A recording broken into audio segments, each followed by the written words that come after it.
መጽሐፈ ነህምያ ምዕራፍ 13 ነህምያ በመጨረሻ የወሰደው የተሃድሶ እርምጃ። በዚያም ቀን የሙሴን መጽሐፍ ከፍ ባለ ድምፅ ለሕዝቡ አነበቡ። አሞናዊም ሆነ ሞዓባዊ ወደ እግዚአብሔር ጉባኤ ፈጽሞ እንዳይገባ የሚከለክል ተጽፎ ተገኘ። ይህ የሆነው እስራኤልን በምግብና ውሃ መስተንግዶ በመቀበል ፈንታ በላም እንዲረግምላቸው በገንዘብ ስለገዙት ነበር። ይሁን እንጂ አምላካችን እርግማኑን ወደ በረከት ለወጠው። ሕዝቡም ይህን ሕግ በሰሙ ጊዜ የባዕድ ወገን የሆኑትን ሁሉ ከእስራኤል ለዩ። ቀድሞ የአምላካችን ዕቃ ቤቶች ኃላፊ ሆኖ የተሾመው ካህኑ ኤልያሴብ ነበር። እርሱም ከጦቢያ ጋር የጠበቀ ወዳጅነት ነበረው። ከዚህ በፊት የእህል ቁርባኑ፣ ዕጣኑ፣ የቤተ መቅደሱ ዕቃዎች፣ የእህሉ አስራትና ለሌዋውያን ለመዘምራንና ለበር ጠባቂዎች የታዘዘው አዲሱ ወይንና ዘይት ለካህናቱም የሚመጣው ስጦታ ይቀመጥበት የነበረውን ትልቁን የዕቃ ቤት እንዲኖርበት ሰጥቶት ነበር። ይህ ሁሉ ሲሆን እኔ በኢየሩሳሌም አልነበርሁም።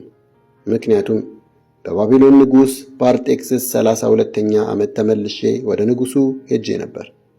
ከጥቂት ጊዜም በኋላ የንጉሡን ፈቃድ ጠይቄ ወደ ኢየሩሳሌም ተመለሱ።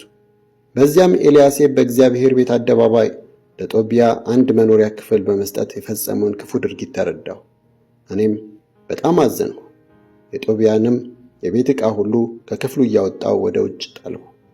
ክፍሎቹንም እንዲያነጹ ትእዛዝ ሰጠሁ። ከዚያም የእግዚአብሔርን ቤት ዕቃዎች የእህሉን ቁርባንና ዕጣኑን ጭምር መልሼ ያስገባሁ።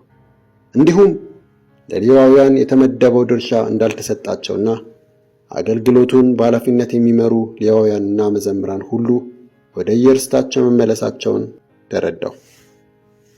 ስለዚህ ሹማምንቱን ገስጬ ቤተ መቅደሱ እስከዚህ ቸል የተባለው ለምንድን ነው ብዬ ጠየቅኳቸው።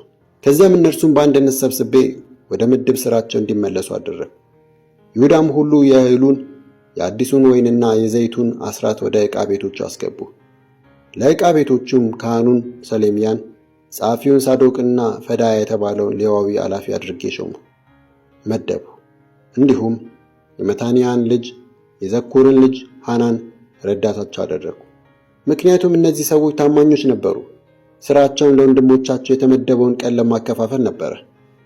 አምላኬ ሆይ ስለዚህ ነገር አስበኝ። ለአምላኬ ቤትና ለአገልግሎቱ ስል በታማኝነት ያከናወንሁትን አታጥፋ። በእነዚያ ቀናት በይሁዳ በሰንበት ቀን የወይን መጭመቂያ የሚረግጡ እህል የሚያስገቡና የወይን ጠጅ፣ የወይን ዘለላ፣ የበለስና ሌሎችን የጭነት አይነቶች ሁሉ በአህያ ላይ የሚጭኑ ሰዎች አየሁ። ይህን ሁሉ ወደ ኢየሩሳሌም ያስገቡ የነበረው በሰንበት ቀን ነበረ። ስለዚህ በዚያን ቀን ምግብ እንዳይሸጡ ከለከልኋቸው። በኢየሩሳሌም የሚኖሩ የጢሮስ ሰዎችም ዓሣና ልዩ ልዩ ሸቀጣ ሸቀጥ በሰንበት ቀን እያመጡ ለይሁዳ ሕዝብ በኢየሩሳሌም ይሸጡ ነበር።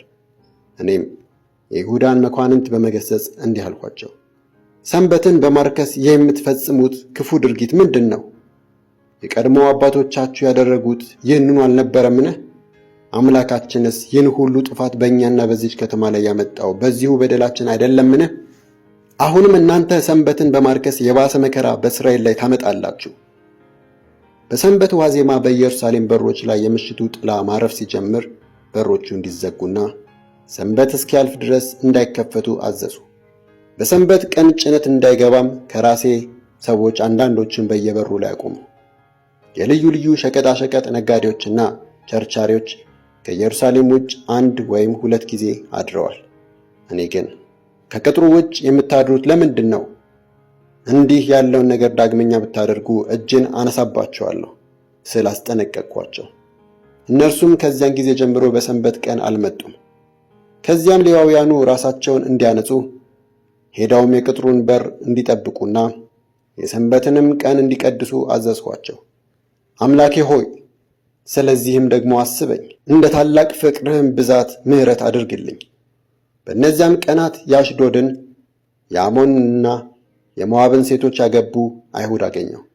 ከልጆቻቸውም እኩሌቶቹ የአሽዶድን ወይም ከሌሎቹ ሕዝቦች የአንዱን ቋንቋ እንጂ የአይሁድን ቋንቋ መናገር አይችሉም ነበር። እኔም ገሰጽኋቸው፣ እርግማንም አወረድሁባቸው።